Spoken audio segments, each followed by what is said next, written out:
All right, we are live on YouTube and on X, formerly known as Twitter, and this is Protect Yourself at All Times, and I misspelled. Transparency and merit. Don't forget. Yes, transparency and merit. And by the way, I misspelled times, for God's sakes. What is wrong with me? I was not protecting myself. Just so stupid.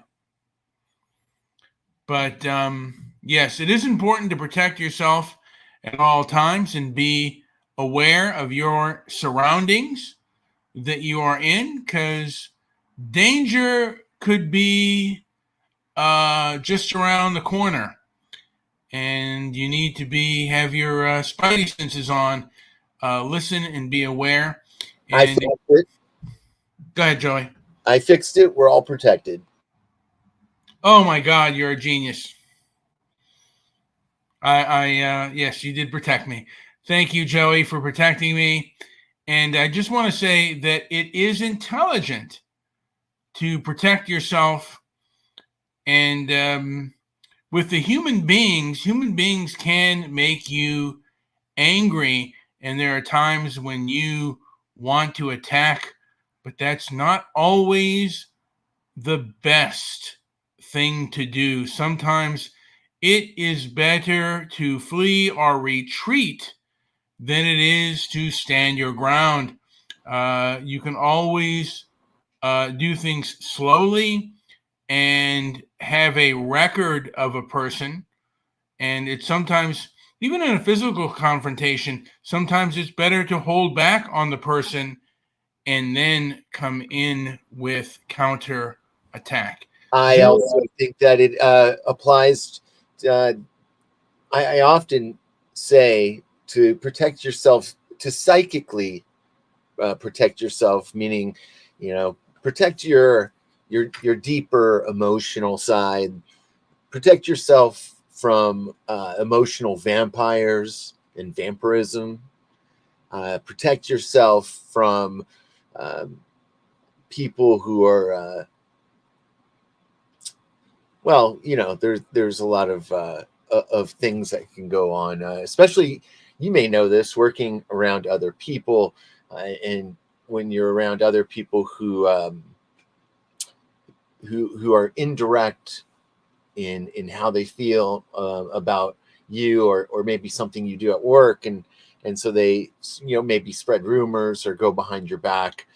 Anyway, so protecting yourself psychically is I think of paramount importance. I would agree with that. And in this day and age, people have video, and they can spread it around their friends and try to do you harm, primarily economically, but sometimes put your physical life in danger of physical harm, sometimes even death. But there are cuckoo birds out there, and it seems like our establishment enables a lot of unhinged lunatics, toxic egotists, and the like. And how do you protect yourself against them? I have different ways and methods to CMA, which is cover your ass, or cover my ass, or cover your ass. Yes. So you document everything. And you also sometimes have to gather your troops, because these people are likely not just to attack you, but they will also attack other people. So if you are strong, and if you do to them what they do to you, these people cannot handle reciprocity. And the best way to defeat them is to give them a taste of their own medicine, and perhaps even second helpings. Joey, what say you?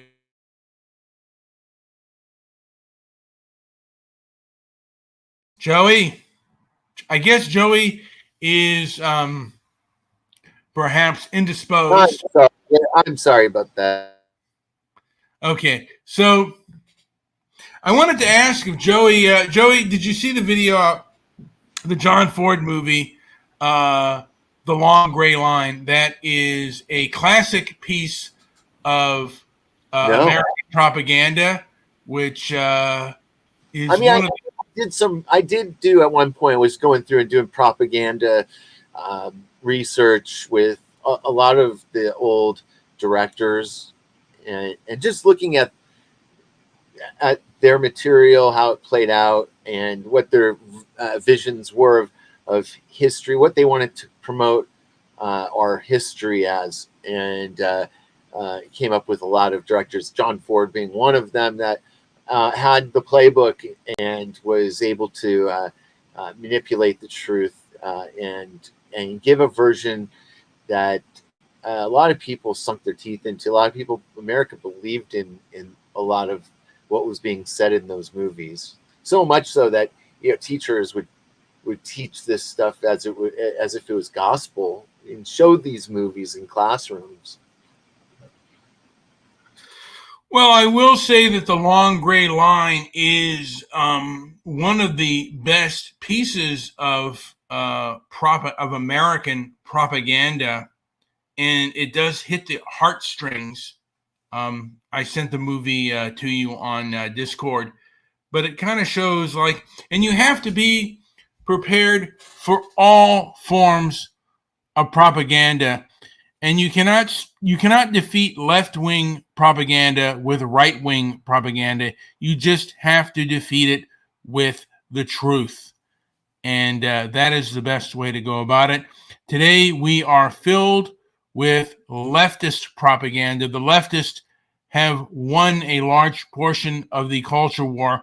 They own, I mean, they own much of Hollywood, and they own all of legacy media. That's one of the reasons why legacy media wants to shut down the social media, at least control it or shut it down. And they are seem to be doing this in other countries.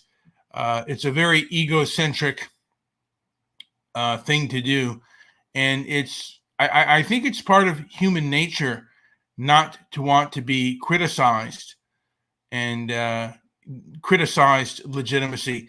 Joey, do you have anything to add on this? No, no, we can move on. Yeah, and I think that if we look at history, people, the First Amendment is very difficult to maintain because when people get into power, they do not want to be criticized, and I think that perhaps is a natural phenomenon. It's a natural human phenomenon. Go ahead, Joey. Right. And it's at well now we're I think maybe when we were in high school, I think we were seeing maybe the first generation of a lot of legacy. A lot of what do I want to say about that? Uh, I don't know if I want to go there. It just seems that um, this generation was the first generation that were told that they would end up doing worse than their parents, and I think in a lot of ways that may be true. A lot of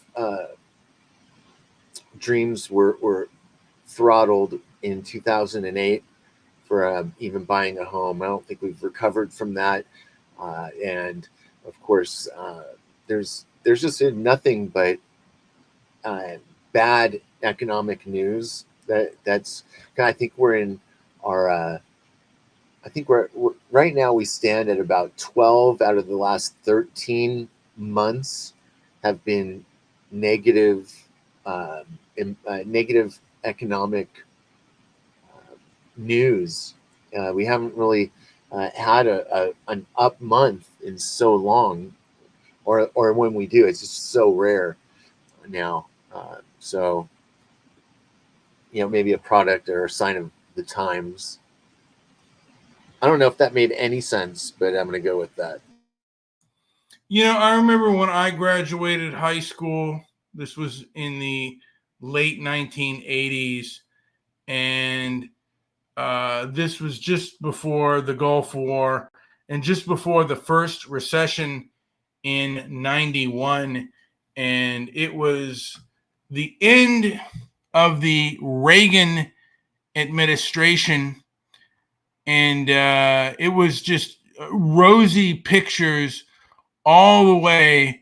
And then those rosy pictures, the roses got trampled on by the recession of the 90s.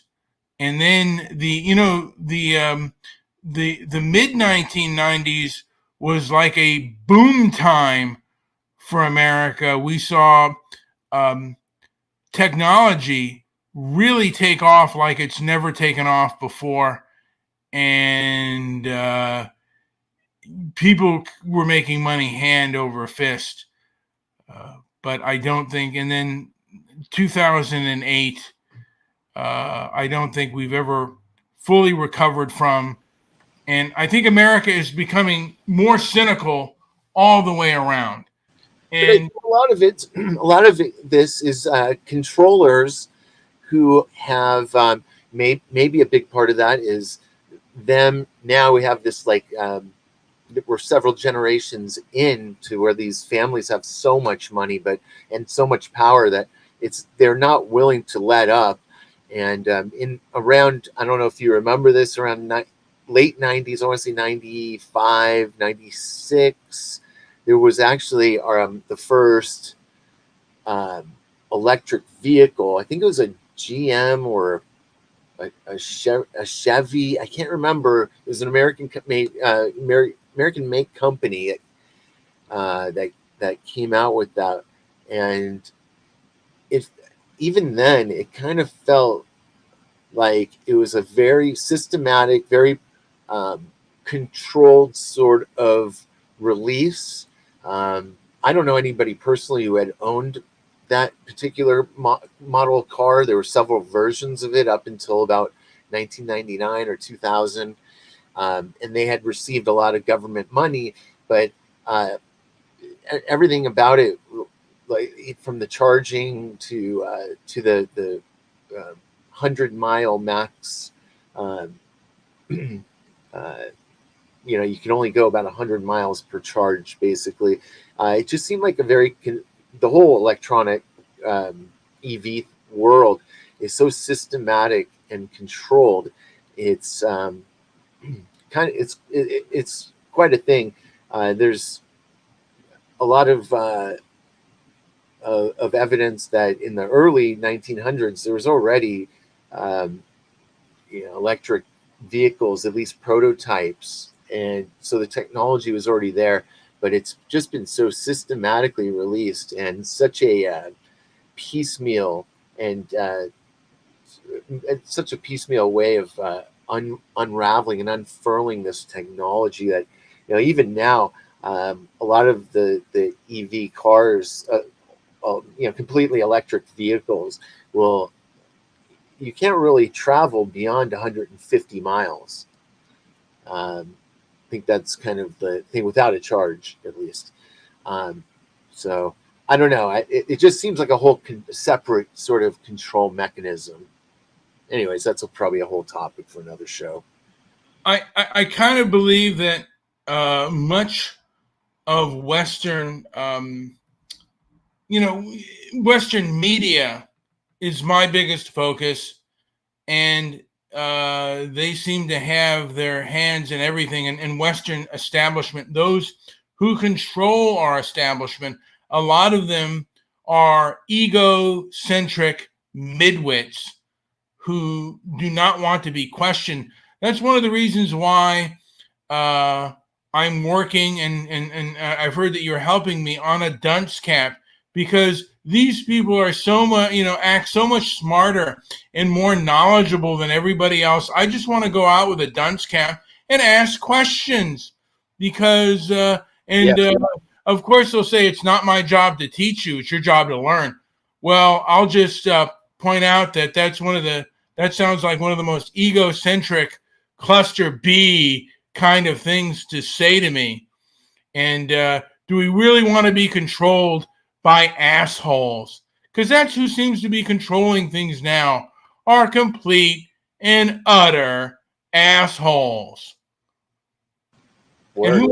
who wants to deal with those people, those egomaniacs? It's so disgusting. So I say the best way to defend yourself a lot of times is sometimes, particularly with arguments, is to avoid the conversation. I mean, is really to let the other person have the win, but they should not have power, and they should not have control. And you want a paper trail. And one of the things that are effective, boycotts and litigation and lots of paper trail of everything they have, lots of receipts of everything they've said and everything they've done. And they're going to have to live by the conditions that they set. If they're in power, with great power should come great responsibility. And if you don't have the responsibility to at least follow the rules that you've set for other people, then perhaps you shouldn't be in power. Joey, do you have anything to say before I end this puppy? I think we did pretty good here. If you're listening for the first time, why don't you like the damn show? Why don't you subscribe? Stop playing around with my emotions. Well, Joey, there are two YouTube channels. Oh, that this is on. There are two additional two YouTube channels and 3 formerly known as Twitter channels. So, Walk Against the Woke, Mr. Midnight Movie, and Transparency and Merit. Now, Transparency and Merit is the only place that I can promote. Other places I am unable to do so. So I'm just curious on why that is. Joey, do you have anything to add before we end this show? Are you getting any feedback? Have you been seeing any types of feedback from listeners out there? I'd like to know if anybody out there is hearing any of this and then commenting. That's the key. If without comments, we don't know what you're thinking. And while we'd love to have you as a subscriber, we'd much rather hear your takes. I mean, that's what really makes this whole thing go round is, what do you feel? I know our perspectives are just basically cover our worldly views, but the more perspective we have, the better. Well, Joey, it seems like a lot of social media is, I think we get more listens on X than we do on YouTube. But YouTube, I think, is controlled by egocentric midwits, and Twitter probably has the egocentric midwit sort of. What's a midwit? I know we did a whole show on it. I still don't remember. A midwit, to me, is an egotist, but it's a right. They know a little about a lot of things and claim to be experts.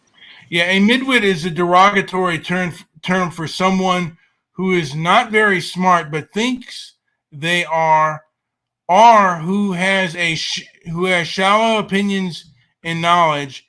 It is often used online to mock people who think they're geniuses, but they're not. They're either dumb or mid-level. So it's someone of average intelligence, sometimes even lower intelligent, but is so opinionated and full of themselves that they think they are some kind of genius. Midwits have a shallow understanding of things and at first can seem a bit smart until you dig deeper and realize they are just posers. The overlap with the pseudos. So there are a lot of times just pseudo intellectuals.